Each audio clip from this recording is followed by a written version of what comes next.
didn't see you walk in there. It's me, Thomas Edward, also known as T. I'm just looking at me tread. You're going to have a good tread on a quality motor. It's Mike Brewer's tip, I think. You've got to have good quality tread, matching tread as well. So welcome to a new video in the famous TE bat cave, or container cave I should say. And welcome to a very, very shiny January 1993 Bmw E36 318Is. Now this car hasn't featured on the channel for a special reason, because it's been in a bit of a restoration. It's been in a bit of a state of repair the last 2 years. Now this is a family heirloom. We've had it over nearly 10 years, well, over 10 years now. I was 15 when this came in the family, and I didn't like BMWs, and I didn't like the drivers, but when this appeared, I was like, oh, I quite like that. A BMW E36 fanatical child turning into a young adult. That's what happened, and now I've realised that there's adults just as fanatical as me, what haven't really grown up. So there you go. And so this car is a Jan 1993 318Is. It got dragged out of a farmyard for a very small price at the time. Even back then it was a small price. Now people be licking the lips if you got it for the price we did now, because if you want a rough one of these now, you're talking a grand plus. You're very lucky to get one for under 1,000. What's rough? I'm sure a few people laugh at that, but it's true. You just can't get it. Now this car is very special because it's an early car. I like early cars. As you can see from my four-door I did, Olivia, is a pre-95 car. This is the earliest of the breed in a 93. The coupe form as well. The coupe form was only built from the first cars of April 92. Obviously they carried on all the way to the late 90s, but the very early cars, if you got anything from an April 92 to a mid 93 car, so like a July 93 car, got all the early bits on before they started, as my friend Chris says, they went into a phase 2. So this is a phase 1, and it's got a lot of phase 1 bits on it, from engine components, interior components, exterior components. Everything's phase 1, and I'll explain what phase 1 is and what the difference is between phase 2. Now this car's also special because it's a 318Is, and that's some people go, oh no, you need a 325. Well, let me tell you that you need a 318Is, because they're the most rarest now, because everyone has put straight 6s in, so there's not many of them about anymore. Now, and they're rare because I think people even knew they went for the 325. They didn't buy many of them as well, even though there was a lot about. Now it's a 140 brake horsepower twin cam with a solid iron block on it. They did facelift it later with an M44 engine, what was slightly different, and it was 1.9 rather than a 1.8. Now, and also the M42 came out of the E30 prior to this, and that was the newest engine what went in the E30, and he put it in this car. This engine in the E30 was better because it's a lighter car. This is a much heavier car, but it's still a good car. It's still a good engine in this car. It's a very happy revving engine. It likes to be above 4,500. That's where all its valves open up, because it's a 16 valve. When it's tootling around town, it's only on about 8 valves, and then it opens up another 8. It's like, whoa, loads of power appears from nowhere. And when it's coupled up to a manual like this, and if you're really lucky and it's got a winter pack on and it's got an LSD on it, you're really lucky. It's a complete package of a small case LSD manual M42 car. But these, when they were brand new, so when this came out in January 1993, the M3 had only just appeared then, the E36 M3, the 3-litre M3, the very early one with 286 horsepower, only just appeared. Before the M3 came out, the coupe came out before, well, the 325, the 318Is, and the 320 came out before the M3, before, you know. So this car, the 318Is, was nicknamed the baby M3 when it was new, because of the little racy engine, and the early ones always came with M-Tech suspension or M-Sport suspension, like the M3, and it had thicker 19mm sway bars on them, back and front, so it handled like an M3. Didn't quite have like the massive power of M3, but it was very feeling like an M3. This car's got a few M3 parts in it what came from factory, like an M-Tech 2 steering wheel, non-airbag steering wheel from factory, what's quite rare. You find a lot of people put M-Tech 2s, and I'll show you that later, but it's got everything you see now is from the dealer. And like this bumper, people be saying, have you put an M3 bumper on it? And the question is no, and I don't think so either, because in the early 90s, 92, 93, BMW are very interesting in the fact that small dealers and even bigger dealers put options on what you could just ask. You say, I want an M3 bumper, because at the time you had come out and said, oh yes sir, we'll fit you one. And I want a spoiler on the boot. So they put a spoiler on, that's a dealer fit item. This is a dealer fit item. It's even got the winter grille on, what's very rare. You don't see them at all. So the question is, that was dealer fit item. And I know it's dealer fit item because it's got shiny trim on. Early cars had shiny trim on. The M3s had shiny trim on all the way through, but the early cars had it standard. And then early 94, they went to speckled trim. So I think it is a dealer fit. Now it's sat on bottle tops. Favourite wheel of TE, bottle tops. They were standard on the coupe. You paid extra for the BBS alloys, or you could buy another one, I can't think what the name is. But they were, on very early cars, you always find bottle top. It's a phase 1 car from the outside, because it's got the kidneys, the famous BMW kidney grills are phase 1. The later ones sort of flared out. It's got shiny trim. It's got the bigger indicators on the side, and it's got no brake lamp in the back window. That's sort of phase 1 edition of one of these, and then you started adding those bits I've just told you then. And then on the inside, I'll show you there's a few other phase 1. But this car, we've had it 10 years, and in the 10 years up to 2020, I think August 2020, it was daily driven in the family household. And then in 2020, it failed on the classic E36 problem of rust and very, very bad rot. And the very bad rot was outer and inner sills, floor pans, rear boot floor, rear arches, I think inner and outer are done, and it's had quite an extensive rebuild in that department.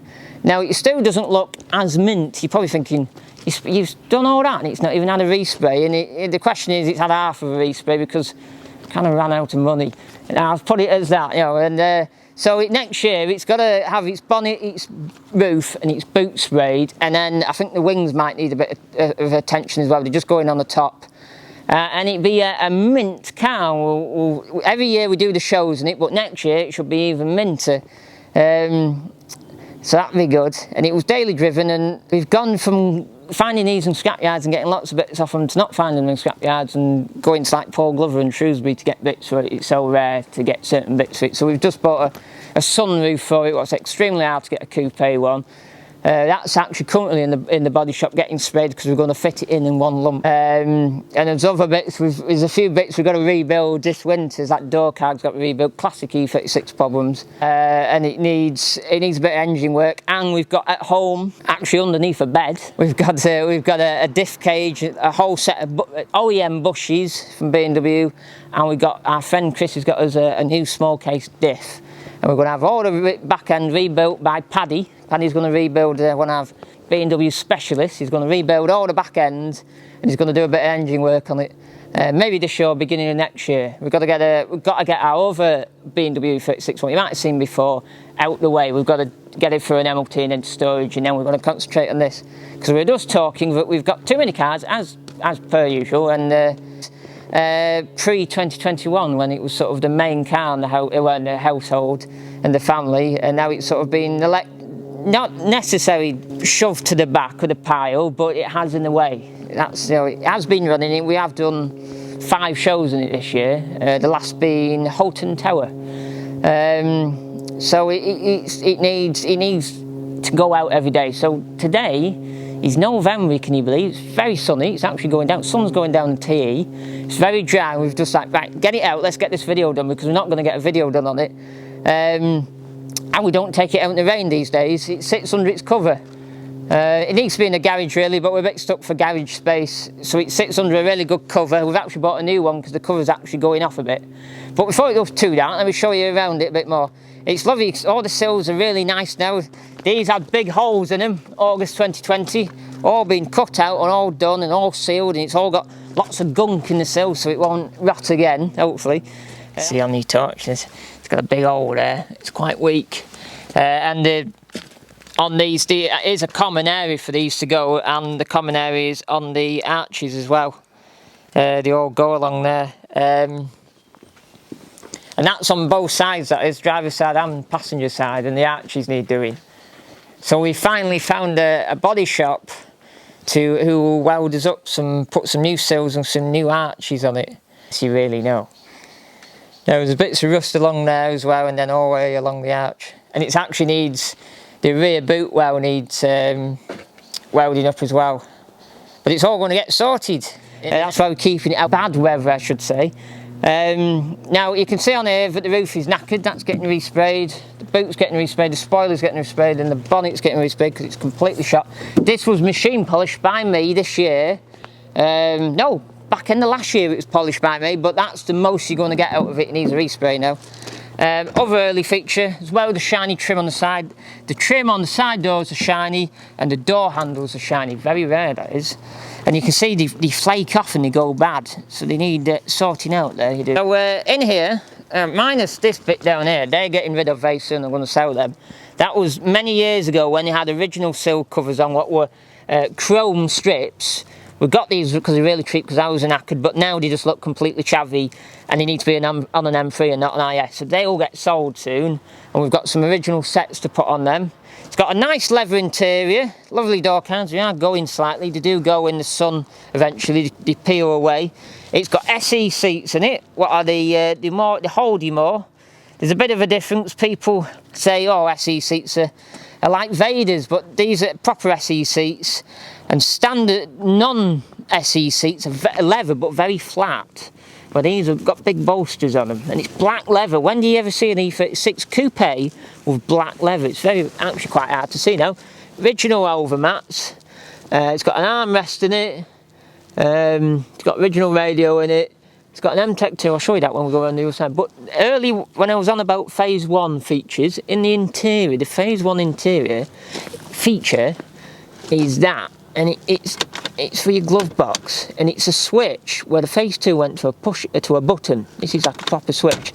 That's Phase 1, and the vents on there are Phase 1. They went to slightly different style on the Phase 2. Olivia's Phase 2. There is stuff we've added in this, like it's had the full map light feature back and front fitted to it.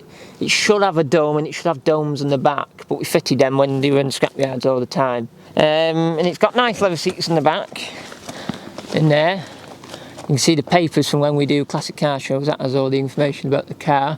It's got rear headrests on, they were fitted by us. That was another thing when you could find headrests, and we fitted them, very easy conversion that one, so it makes it look like a bit posher car, but it's all OEM, it's not chavved really, apart from those sill plates.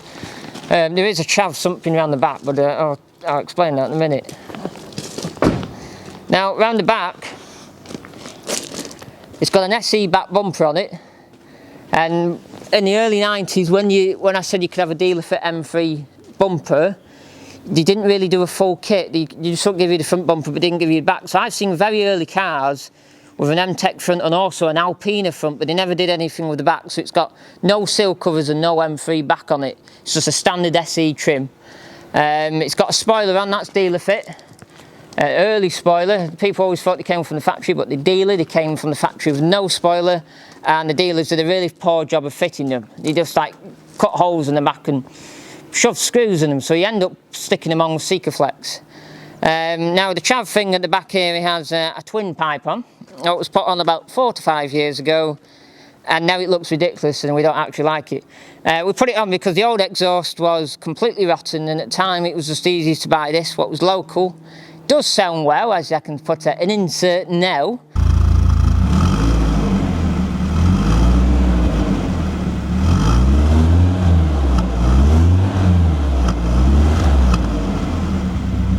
You can see it does sound well, but it's not for us anymore, so that's coming off soon, possibly next year. It's a Jetex exhaust.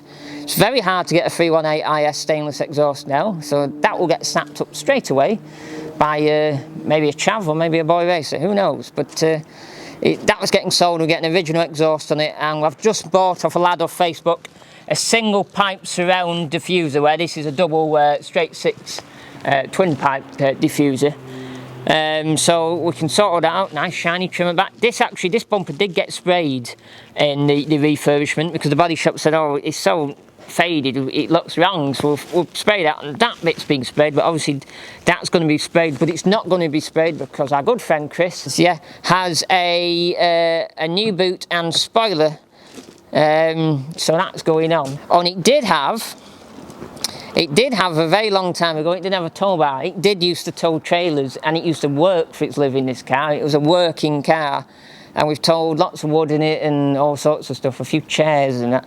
But when it went for its bodywork, the tow bar was holding up the boot floor. So the body shop rang up and said, your towing days are over. So that came off, and we couldn't sell it. No one wanted it, so we scrapped that. And it had a proper Euro tow bar on it. It looked quite smart, it was quite flush. We quite liked it because you could back into stuff with it. Now you got nothing to protect you. Oh no, my new shiny bumper, I'm going to smash it on the wall. In the back it's full of tools and stuff what we came here today with. It's had an LED conversion what we did about 8 years ago, because E36 boot lights are shocking. Now that is a chavvy feature and a non-OEM part, but we like it because it's really bright. You can see everything. It's got a rubber matting to protect you probably can see a rubber mat to protect the original cover, because you get marked very, very easily. That's a bit of cable there, a bit of charging. And in here it's got original first aid kit, never opened. It's got a triangle, it's got a little wheel chock, breaker bar, the whole shebang with TE, and it's got a proper full toolkit in it. Actually, oh, look at that, full toolkit. It is missing that socket. They're all missing that socket. Even I've struggled to find one of those sockets. You just don't find them. So that's good. It's all quite. It's going slightly off. It's got a bit wet. These were mint when they went in. They're going slightly off. It's a bit damp now. You can feel it's damp, but we have. I can actually feel it's being lubed. I think the cameraman's lubed that, so they won't go off anymore. It's had recently. Oh yeah, and this is you see on the edge of the boot. This is, well actually this is our fix, but the holes are actually dealer, where they'd screw through it to put the spoiler on. We stuck it on Sikaflex. Mark, a good friend Mark, said use Sikaflex, that will keep it on. So we did that, and it did. But today, being in the boot, I flicked the boot up, I hit my head on the boot and it flicked back, it went bang, and I thought it hit the back windscreen. What it was, after all the years of having Sikaflex in the last 5 years, it's finally given way and it's popped the seal. But it doesn't matter because we've got a new spoiler and a new boot. So it's okay, it's alright, that is. It's got amber lights in, what phase 1 cars had. See-through lights came around about 96, that sort of period. But ambers are king, and amber lights, like indicators on an E36 is a Brucey bonus because they look smart like. So we'll come round here and we got the fuel cap round here. The problem with these is that spring always fails, so you keep a box full of spare springs because they always fail. Needs a bit of cleaning here. We haven't washed it much wet because we don't really want to get it wet recently, but because the cover keeps it clean. But they fail a lot, and it's proper.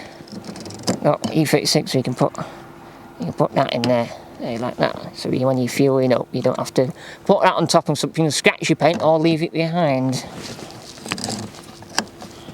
What you do when you put it in, you just push on the spring there to stop it to popping out.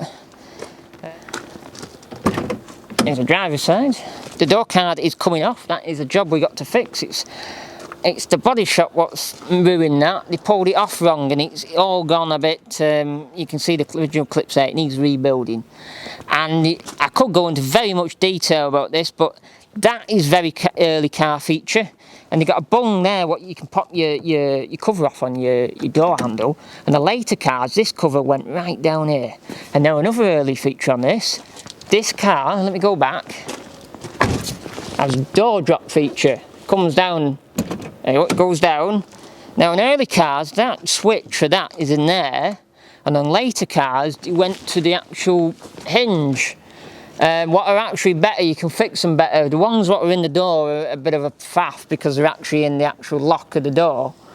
And the later ones have a switch where the cameraman's putting his finger there, they have a switch there, and the later cars are actually better, and we might convert them over because it's a bit better.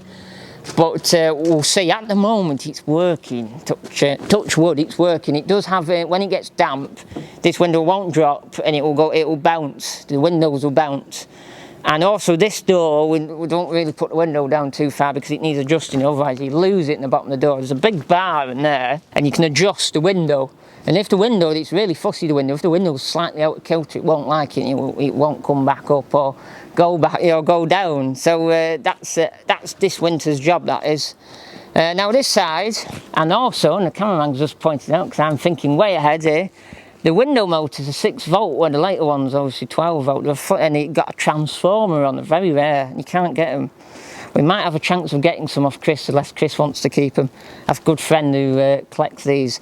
Yeah, that's very early features in the doors, but people don't always realise that early cars, the doors, the inside are completely different compared to a year so later than this. You can get a 94, 95 car, and they're totally different, and there's lots of different features what are different. You can take parts off slightly later cars and they don't fit these, and I can show you something what's different. Well, first of all, I say it's got factory fitted MTEC 2 steering wheel. It needs a refurbish, non-airbag, and you can tell it's the proper factory fit because if you take it off it's all properly done. It's not a retrofit. And it is, for this period, you could pay an option for that. It was a lot of money to get that as an option. Phase 1, you get 160 clock on the speedo. Later cars went up to a 140, not a 160. Only sort of M3s in the late days got 160s, but all in the early days, every speedo was 160 clocks. And they have a very bad problem with the clocks of peeling, and that's been replaced. That was a rebuild job about 6 years ago. It has got MTEC cap on, what we put on. Looks okay, but it sort of matches the wheel, and it's got M Sport gaiters on, but it should have black. It's just at the time they were ripped, and we had these, we just put them on. It's got SE leather, handbrake knob, what's quite rare to get. And if you look in the roof, it's got classic E36 sag in places, but we stapled it up, and a really bad sunroof, what's obviously getting replaced soon. We're on that this winter. This is a winter's job, and you can see, let me just flick that, watch your camera. We put all staples in just to keep it up, but eventually when the sunroof's out, we're going to get the headliner redone. That's that's on the list. It's been on the list for quite a few years, to be honest, but it's getting done. Finally getting done. So that's everything in there. There's lots of different bits I could go into, like this bit underneath the steering wheel is completely different on an early car. It's a different screw hole. Later cars, the screw holes were a bit different. There's lots of different changes that went into early cars and later cars. Early cars, people will be saying now, oh, they're rubbish on early cars, the interiors are, yeah, they are. And late cars, they try to sort it out a bit. Now we'll get to the money end, the goal end, so to speak now. Oh, look at that, it works. Another phase 1, the window wiper arms, the square. Later ones are more flush. That was another phase 1 thing they did. They got rid of that about a year later as well. This is the money end. It's a bit dirty, excuse the dirt. It's a working engine. Well, it was a working engine until 2020. This is a M42 B18. What B18 stands for 1.8. It's a 16 valve, 140 horsepower. And this engine came from the E36 318Is, and the only difference was the sump was different and the intake manifold was different. The E30 was made 138, where these made 140. Now this is an early engine, this is a crossover engine, and I mean crossover because it's not far off an E30 engine. This is different because that obviously was the biggest change with the intake system on it, but the crossover feature was it's got V-belts on it. All the pulleys and your fan belt, it runs your alternator, your power steering, and your water pump. The belts are a V, they're not a flat belt. You get a car, we actually went looking at an IS the other day, and it wasn't much younger than this, and it was a V belt. And another early feature, what doesn't really is this pipe here is on the front of the cam cover. You get a few months later, you get middle of 93, this has gone to the back and they put it there.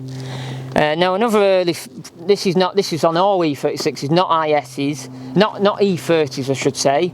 If you get an early M42 in an E36 body, you always find a big coil pack and a big surrounding. You get a year later, this goes very small, this does, and also over here, you get a small airbox. a very about late 94 they went to a bigger airbox, and the alarm different. This is a phase 1 alarm, that's a dealer fit item, never came from factory, one of them. You went to a round alarm on later cars. And another early feature is this panelling here. You get a few months later and a little panel comes there with like a warning hot and all this German language on it. Now, early cars don't have that. And I've got a new one of them at Chris's because the body shop, an old body shop, not the body shop this year, broke it and I had to make this funny washer to sort of fit it back on again. It's very rare to find one of them. It should have a battery cover on it, but it's missing. We need to get one of them. It's got the original battery clamp on it, what's very hard to find. And this year, one of the biggest jobs we did, oh no, let me tell you, another phase 1 item is the lights. The 3-bolt. Later ones, get to a year later again, he took that middle one out and it was 2 bolts here. But it was really weird, right? He took that out and he had the original glass. And then they went to like almost a phase 3. They put bobbles along the top of the glass as well as 2 bolts. It's very, very nerdy stuff. But I saw a car the other day, what was a 2-bolter, but it was a smooth glass. And my friend Chris's car, what's a July 94 car, is a 2-bolt, but it has bobbles on it. Very nerdy stuff. But this year, the biggest job we did on this year to get it ready for the first show, what was Leighton Hall in Lancashire, we had all of this out, and all of the dashboard come out. I can show you pictures. It was a big job. The cameraman cursed a few times, I did, to get it sorted because it was leaking. The biggest problem is water sits in here and leaks through the heater box and comes inside and rots your floor pans out, and that's why the floor pans are rotted out, because it was leaking through here. We rebuilt that. It had lots of new rubbers. We took all the dirt out of it. We painted it. We treated it. There was a bit of rust we found we had to treat. We got a new scuttle pan, a brand new one from Bmw, what costs an arm and a leg now. And there's little drainage pipes down the back of here, what are always blocks of stuff. You can't get in the end of them because the engine's in the way. You've got to go inside once all the heater boxes out and shove wire down them to unblock them. And then we squirt water down, and we had a whole day just making sure they were empty. And this is such an early car that it doesn't come with pollen filters from new, but we retrofitted some. What was an optional extra, can you believe, back in the day, and this didn't come with them. And we made sure it came with them when we put it back together. There you go. When you went to an M44, 95, 96, everything went completely plastic. All this was plastic. The airbox was all plastic round there. It had a plastic oil filter housing. They all went a bit plasticky, where this is a proper, like, man's engine, I think. It's a man's engine. What you can work on and tinker on with not many tools. We built one, a classic failing point on one of these, and garages fail to fix this job when they take this intake manifold off. There's 2 little fuel pipes at the back, and you take them off to take this off. Well, you know, you don't take them off to take it off, but if you're doing work down the back, you do. And they never put them back on properly, and we were in Derbyshire and they failed on us, and we knew exactly what had gone wrong. It come out the garage and they hadn't put the pipes back on wrong. So we fixed this in a hotel car park with a little 1/4-inch ratchet set and a few tools, and we rebuilt it and made sure the pipes went back on properly with some new Jubilee clips. So they're very easy to work on, early cars, very easy. I don't know what the 6 cylinders are like because I've never had one, but 4 cylinders are lovely. It's had some new gas struts on, not factory, the aftermarket ones. Very hard to get factory ones, but not too dear. It's on. Now the biggest thing with this, you've probably been saying this for the whole video. Probably looking at all the way for the video is, I like the colour. Doesn't an E36 look good in red? And it does. It's the best colour. It's the best one to buy. It's very rare to get now. But the colour is, if you're a pro E36 fanatical man or woman, it's not hell rot. It isn't hell rot. It's brilliant rot. Now, 2 of you be saying, oh, they're both the same. There's nothing difference there is. You put this next to a hell rot, and the brilliant rot's different. It's slightly darker. A hell rot's slightly lighter. They're a different colour. And this is to do with when the first coupe came out in '92, they were still building Bmw E30s, and the colours were crossing over. So this is an E30 colour, And there's a lot of colours what are E30 colours. Our friend Chris has a lagoon green, that's an E30 colour. I think granite grey, that was an E30 colour. There was a lot of colours what came over from the E30. So this is quite an unusual red to see on one of these. I've actually got a brochure in the back, I'll show you. I'll just go and get it out, just wait there.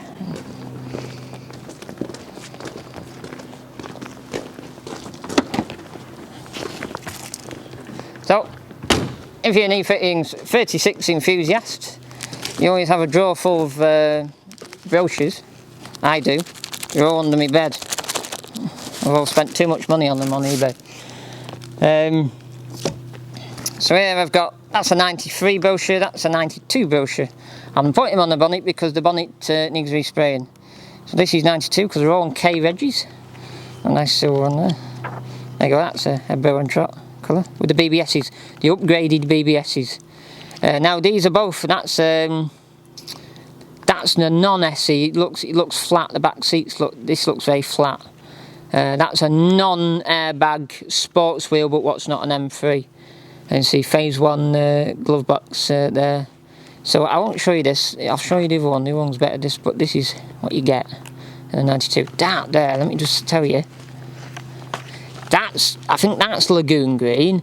That's a cloth sports interior, very rare. My friend Chris has one of them, what he found in the barn. Very rare, that interior, and that's why he bought it. This is, oh look, that's saffron yellow. Actually quite a fit, I actually quite like that. Also, Chris, who collects them, has that colour in the 325. We looked at a car to buy the other day in Blackpool, had that interior in it. Cameraman's not a fan of that interior because it will go off quick. There you go. That's our 1993 Jan 1993 Bmw E36 318Is, and you might see more of this on this channel. I've been keeping it away from you a long time because I've been concentrating on MGs and 4-door E36s and many other things, and we should be concentrating on this. This is what I love, is these.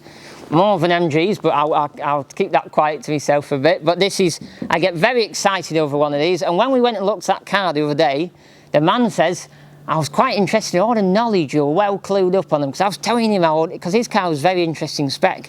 And I was telling him all the bits on it. And he was a bit like, you could see in his eyes, like, I don't know any of this. And I did, you know. And when I go at cameraman says, he's the man who knows about them. I'll just stand there and chat to you, and he'll tell you about the car, and he'll go through it. So I know these very well. The other thing I mentioned, underneath the body, underneath the engine, it's got a sump cover, this car, as what we fitted. It's off a very early E36 convertible, but it just helps because just stiffens up the front a bit. But there you go, that's our Bmw E36 318Is M42. If you've enjoyed today's video, make sure you give us a like, big fat like, a subscribe, a comment below, always comment below. I'm sure there'll be a few comments, E36 comments below. Subscribe, yeah. Remember to click that big bell. Ding! Right, where did I put the keys? Let's see when I put the keys. Oh, here's the keys. Haha. Now, I'll tell you, I never really talk on the end of my video, but if you hear a slight rumble when I start it up, it needs a new crank pulley. It's getting done. I just need to do this. So don't worry, that's getting fixed. Another thing to the list.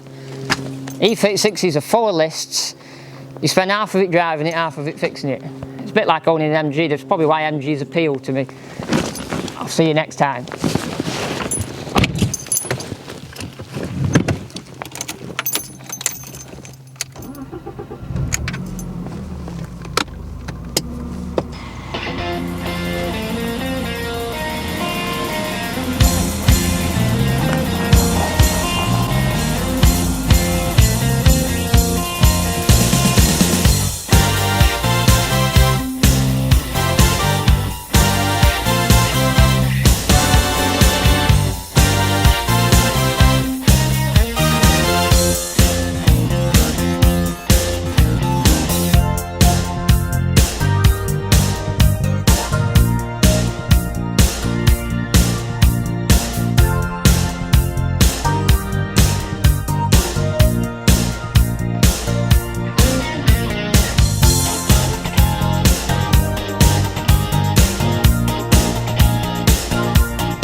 TE. So I didn't see you there. Oh, let me do it again. Forget it.